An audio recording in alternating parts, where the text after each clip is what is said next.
Hello everyone. Previously we had discussed on the descriptors and memory management, right? So today I will be discussing on the concept abstract base classes. Abstract base classes, right? So yep.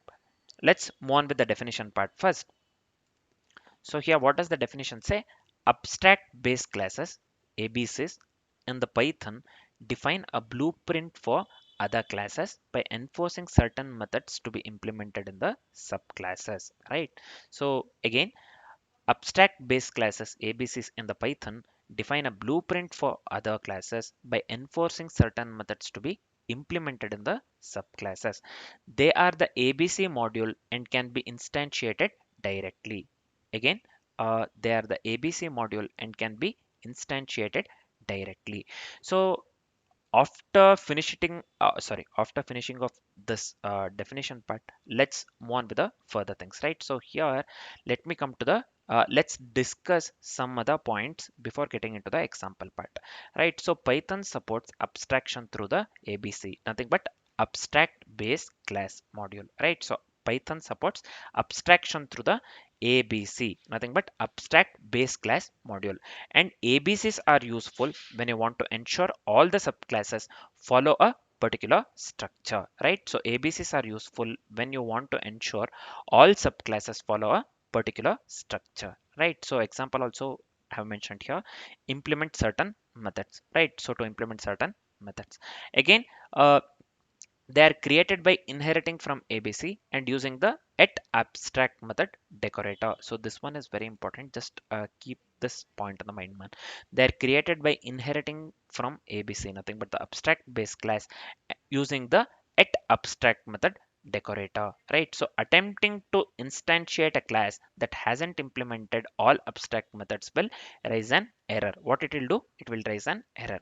Again, attempting to instantiate a class that hasn't implemented all abstract methods will raise an error. Just keep this in mind, man.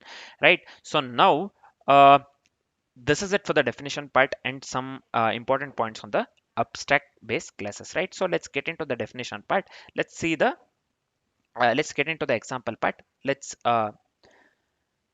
see let's see the example one. So first, let me do one thing here. Let me import the abstract base class utilities, right? So I'll just come here from ABC, import uh, ABC. This is fine, comma abstract class method. So this will be abstract method. This is fine.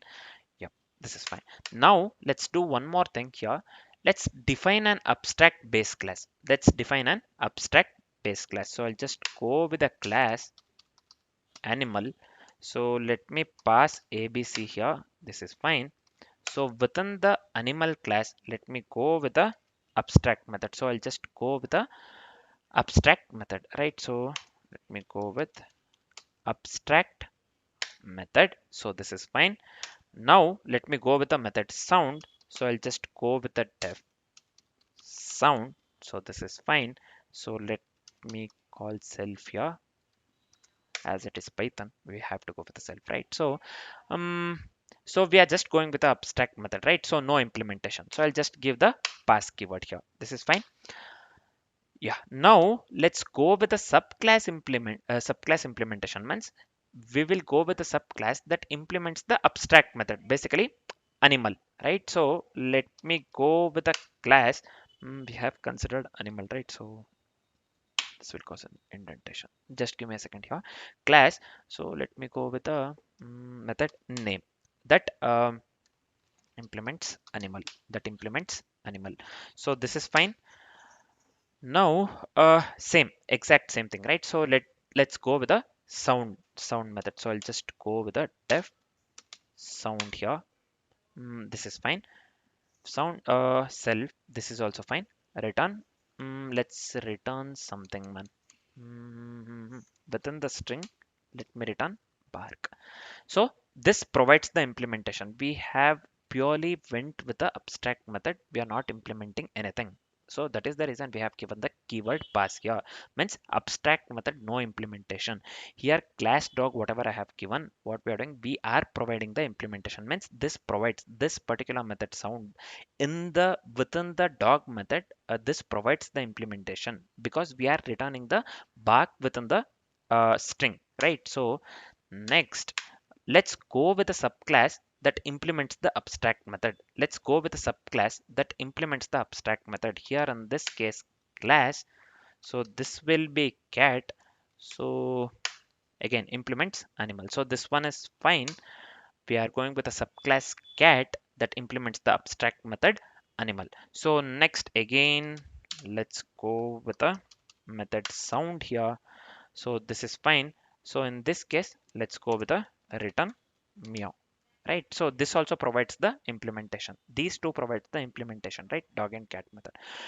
So this is fine. Now accordingly with the definition, so mm, let's create the instance of dog and cat man first. So I'll just go with d equals dog here, dog this one.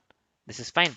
And now let's call the sound that returns bark. So I'll just go with a print d dot sound, this one d dot sound. So this one is fine, this one is fine. Now let's go with a c, this one cat, basically this is fine. So now let's do one thing, print c dot sound, sound. So this is fine. Sound method, yeah, this is fine, man. So we have created the instance of dog, basically that calls this one sound, basically that returns bark, right? So same thing goes with a cat as well. We have created the instance of class. So this one class sound, this one, right? So this one returns the meow within the strings. We have given meow, right? So this has to return meow, right? So now one more thing I'll do. So let me run this one first. So let me run this one. I'll just keep Python here. So let me come here. Just give me a second here. Let me copy the class name, sorry, file name, extension pay. We are getting the correct output, bark and meow. So one more thing, I'll just come here. Let me give one thing here. A equals animal. So uh, suppose this will raise a type error because we cannot instantiate the abstract class. Accordingly with the definition, we cannot instantiate the this one abstract class, right? So just keep this in mind, this is very important. We cannot instantiate the abstract class always, right? So uh, if I run this one, try to run this one, this has to give us the type error. Let's see. See here, we are getting the error, right? So what it is saying, this one can't instantiate abstract class animal without an implementation for abstract method sound, right? So cannot instantiate abstract class animal. So that's what I said. So we are getting the error, type error, nothing but the cannot instantiate the abstract class, right? So this is the reason we'll not be making use of it. Let me comment this one, right? So I hope this part is completely clear. We cannot instantiate abstract class animal without implementation for abstract method sound, right? So this is fine. Let me run this one. Yeah, now we are getting the correct output, right? So again, so here we are getting the bark output bark here, right? So basically dog is the subclass of animal here. Dog, this one, this is the subclass of animal, abstract class animal. And since it is since it implemented the sound method, it can be instantiated and returns the bark within the this one string, right? So this is fine. Next, let's go with the meow here. Same with the cat as well.